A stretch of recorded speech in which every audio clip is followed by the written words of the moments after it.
Hello everyone, welcome back. Did the Confederacy have better generals? This is part 3. Aton Shea, Checkmate Lincolnites video. Most of the war, Lee's entire mandate was his beloved Virginia.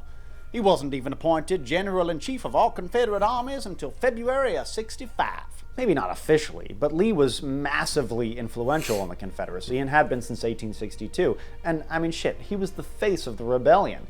Lee was myopic about defending his home state, and multiple times, when key positions in the Western theater were under dire threat, he flat out refused to send any of his troops to help. In mid-1863, when Grant was tightening the noose around Vicksburg and the rebel army ensconced there, Confederate Secretary of War James Seddon urged Lee to send George Pickett's division west. Lee responded with a refusal, of course, and it was full of excuses, some reasonable, others bizarre. The adoption of your proposition is hazardous, and it becomes a question between Virginia and the Mississippi. The distance and uncertainty of the employment of the troops are unfavorable. If you determine to send Pickett's division to General Pemberton, I presume it will not reach him until the last of this month. If anything is done in that quarter, it will be over in that time, as the climate in June will force the enemy to retire. I think troops ordered from Virginia to the Mississippi this season would be greatly endangered by the climate. And the one time Lee did acquiesce to reinforcing the West, when he sent Longstreet's corps to North Georgia, it made a key difference in defeating the U.S. Army at Chickamauga. And then the scalawag allowed himself to get licked by Ambrose Burnside, of all people. Pathetic. In any event, Lee was right. He was handily outnumbered, and he hadn't a man to spare. Well then, why did he always get them killed at such an astounding rate? If anybody deserves to be called a butcher, it's Bobby Lee. Moss Robert? No. He loved us. He never threw our lives away needlessly. Except he totally did. Like, all the time. Nope. That's your boy Grant you're thinking of. He didn't care a whit about his men. He just threw waves of conscripted children to their deaths.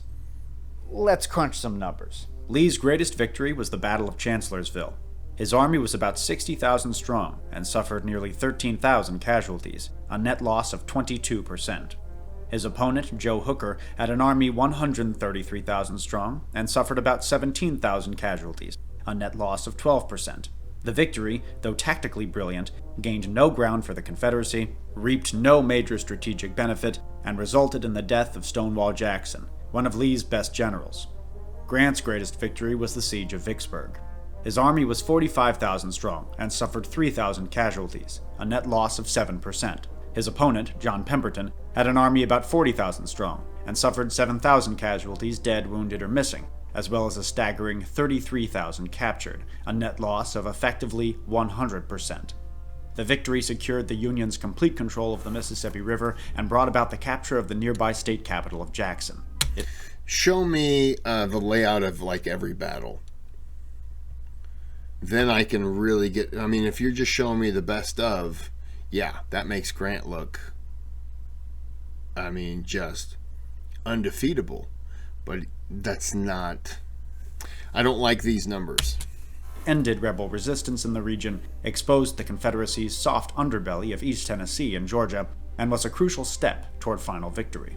Throughout the war, in the battles for which reliable statistics exist, Lee suffered an average killed or wounded casualty rate of 20.2%, and inflicted an average killed or wounded casualty rate of 15.4%. In total, 121,000 of the men under his command were killed and wounded, the highest of any general in the Civil War.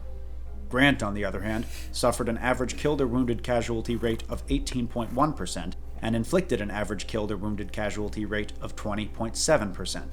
In total, 94,000 of the men under his command were killed and wounded, 23,000 in the Western Theater and 71,000 in the East. Look, Lee was a good general. Sure. I venture to say he did a better job leading the Army of Northern Virginia than I would have done. I'm not trying to unduly demonize him here or exaggerate his faults, but a military genius? The greatest field commander in American history? No. That's a fairy tale, born from more than a century of creepy, pseudo-religious deification. In many ways, the comparison between Grant and Lee tells us all we need to know about why the war went the way it did. Lee led with the power of personality. He thought that war should be grand, sweeping, and heroic. He loved dramatic charges and clever tactical sleights of hand.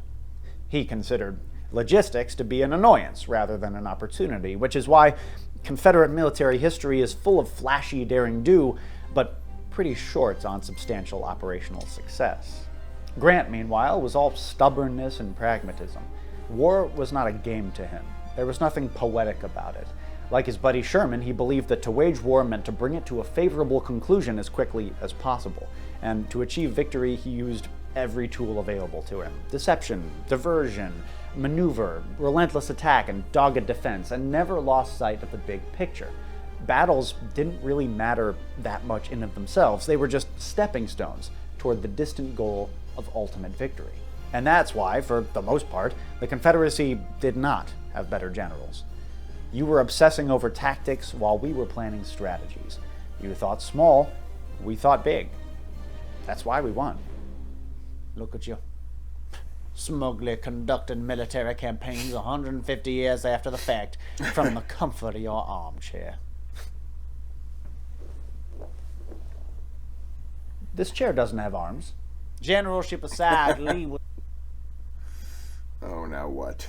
Shroom with mud water and change your life. I'm on shrooms, don't tell my mom. Mushrooms. Mushrooms. Mushrooms. Mushrooms. I have been shrooming. Is that what they say? Everybody should do mushrooms. No, thank you. Generalship aside, Lee was by far the better man.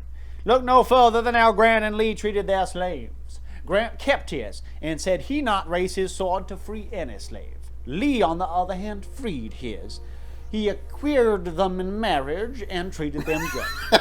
That's maybe like a quarter true. In the mid-1850s, Grant did manage about 30 enslaved people at his father-in-law's farm.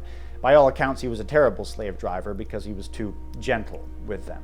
A woke slave driver is still a slave driver. I couldn't agree more. And Grant was, briefly, a slaveholder himself. He owned a man named William Jones for about a year before freeing him in March of 1859. Yes, Grant was a slave owner, and General Lee was, of course, an abolitionist. No, he called slavery a moral and political evil. I have a quote. In this enlightened age, there are few, I believe, but what will acknowledge that slavery as an institution is a moral and political evil in any country. Yeah, and in that same letter he also says, The systematic and progressive efforts of abolitionists to interfere with and change the domestic institutions of the South are truthfully and faithfully expressed. The consequences of their plans and purposes are also clearly set forth, and they must also be aware that their object is both unlawful and entirely foreign to them, and can only be accomplished by them through the agency of a civil and servile war. The blacks are immeasurably better off here than in Africa, morally, socially, and physically. The painful discipline they are undergoing is necessary for their instruction as a race.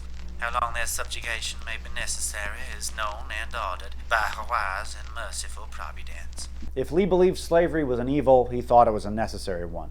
And actions speak louder than words, right? Hiring records show that Lee personally owned people until at least 1852, and frequently sold or traded them away at his own convenience, even though that meant breaking up their families. Evidence from his personal letters shows that when Lee did free his slaves, he didn't do it out of the kindness of his heart, but rather because he hated supervising them and didn't want them around.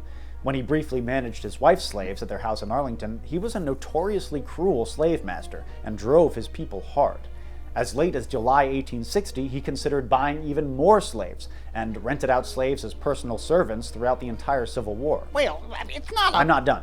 Politically, Lee consistently supported pro-slavery policies, and after the war upheld laws specifically designed to restrict the rights of freedmen. He also frequently expressed racist views, which were certainly very much in keeping with his time, but are still a far cry from our popular image of the kindly General Lee.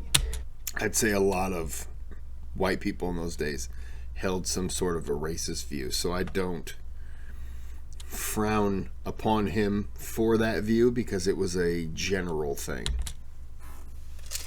During his time in Mexico, he found the people of that country to be Weak, primitive in their habits and tastes, he referred to Native Americans as hideous, uninteresting, and the only people he seemed to have any affection for at all were Predictably, Though climate, government, and circumstance have produced changes in the character of people, yet in all essential qualities they resemble the races from which they are sprung, and to no race are we indebted for the virtues and qualifications which constitute a great people than the Anglo-Saxon. your sainted Grant was no better. Did you know that he was a rabid anti-Semite?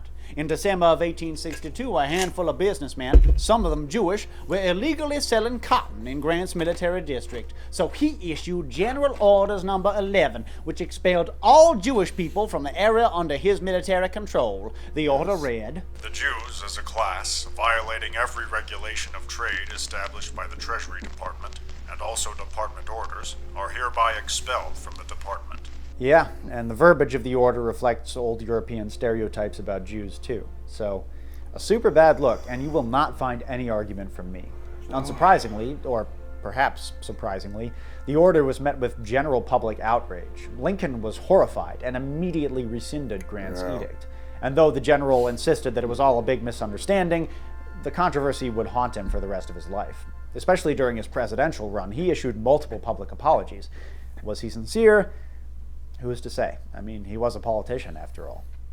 You know, Johnny, here's what I think it really comes down to as far as how we choose to remember these men. I just want to say, he also expelled them because his father was trying to sell things, and the Jewish people that were following were selling like the exact same thing, whatever it was. And they believe, and let me take that back. I've heard before that one of the reasons why he expelled them may or may not have been to stop any kind of interference with his dad being able to profit off of it. Now, is that true? I have no idea. Could it be true? Let me ask you. You have a relative, and you have people you don't know, and they're both selling something, the same thing. You can expel one of them to help the other make money. Relative, you don't know. Who are you going to expel? I'm just saying, I understand, but that doesn't mean it's right. So I just wanted to point Here's that what out. I think. Are you ready? Spit it out. Here's what I think. Ulysses S. Grant was instrumental in bringing about the end of slavery in this country. Bobby Lee tried his very best to keep the damn thing going. Yeah. Agree to disagree. We always get diverted into talking about race. It's almost as if racism and the Civil War are pretty closely interrelated. I must say, sir, I found your arguments thoroughly unconvincing. And if I may be so bold as to remark, even more biased than usual. You know, I really don't like it when you say those sorts of horrible things about General Lee. Look, Johnny, I'm not trying to pick on you, all right? It's just that lost causers have been sucking Lee's dick for 140 years. It's like the longest blowjob in American history, and it's left a real stain on this country. I'm not trying to paint him as some horrible monster. I'm just course correcting against generations of hero worship. Well, could have fooled me. I believe, sir, that I shall take my leave of you now. Come on, dude. Don't be like that.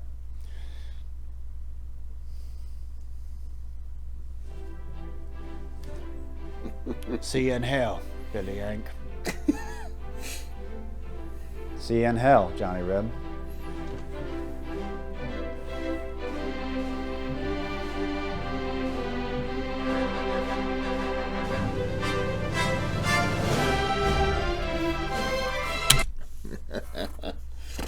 That was good. All right. We're ending this bitch right here. So goodbye. Leave.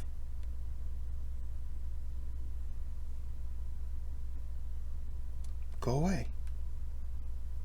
Stop. I'm trying to undress now. I gotta undress. I want to take off all my clothes and dance. So, just go ahead and take off. Go ahead and exit out of the video. I'm gonna get nude and dance like a ballerina. So go ahead. Go ahead. Go ahead. Take off. Go ahead.